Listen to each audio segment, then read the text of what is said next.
If there is one legend, possibly two, that you could bring back in this time of wrestling, who would they be? If I were to pick one, I'd probably pick two though, due to the fact I can't choose. But I would most likely pick what's it called, Shawn Michaels, due to the fact that we need like a pretty much just an overall superstar and a reverse and a great worker that's both in and out the ring. And that's the person I like. And if you look through Shawn Michaels' career, he was pretty much a rock star, man. He like in and out.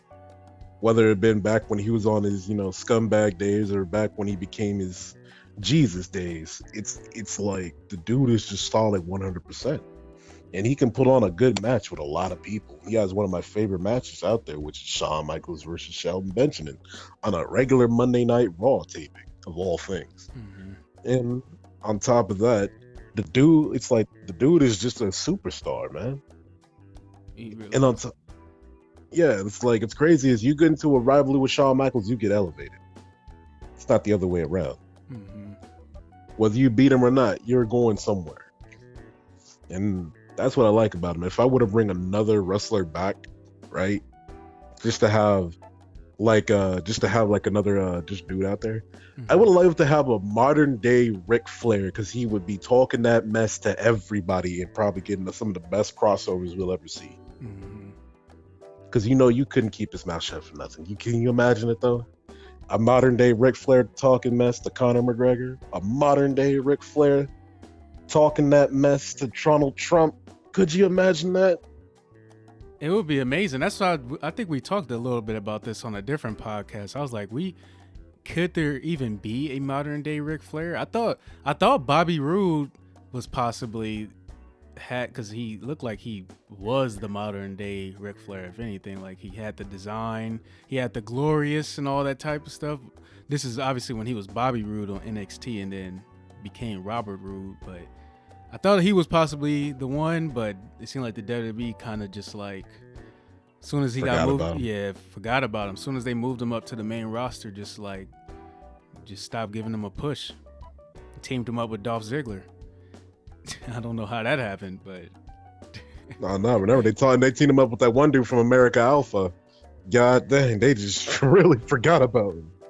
Oh man, they forgot about the modern day Ric Flair. That's who he reminded me of. Like that's exactly who his inspiration was. He came out with the robe.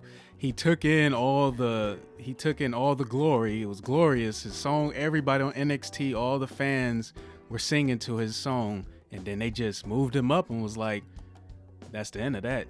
Like I don't know what happened with that. I actually thought he was going to be really dope on the main roster too. But you said Shawn Michaels and you said a modern day Ric Flair. Yeah. So if it was for me, if I had to bring one legend back, I kind of thought more so about the current climate. Right now, I think the current climate of the WWE and for wrestling in general is missing that mega superstar that takes wrestling and puts wrestling in the eyes of not just the fans that's always been fans, right? It actually puts it in the eyes of everybody. And I was thinking of one person that does that. And there's only one person that can take this climate of WWE and take it to the old days and also put on a platform for all the modern day wrestlers and give them a chance to shine. And that person is no other than the one and only, the people's champ, The Rock. To me, and the reason why I was thinking about people that actually still like are in shape.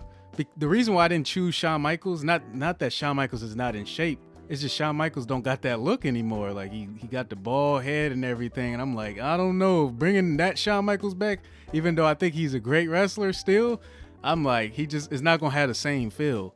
The Rock still looks super young. The Rock actually is more muscular than he was when he was in the WWE, and he's actually, what is he? He's the highest paid actor in Hollywood right now. So that means that literally his charisma has transferred from in wrestling, in cutting promos, to acting as well. And The Rock can literally provide a platform for all these young wrestlers to help them become better at creating promos, and with just giving them a platform to showcase what they can do right now. And The Rock pushes the envelope. So I was like, The Rock will be the perfect person to bring in this climate back. Just bring him full time. If he was able to come back full time for 1 year, I guarantee you he would change the landscape of wrestling.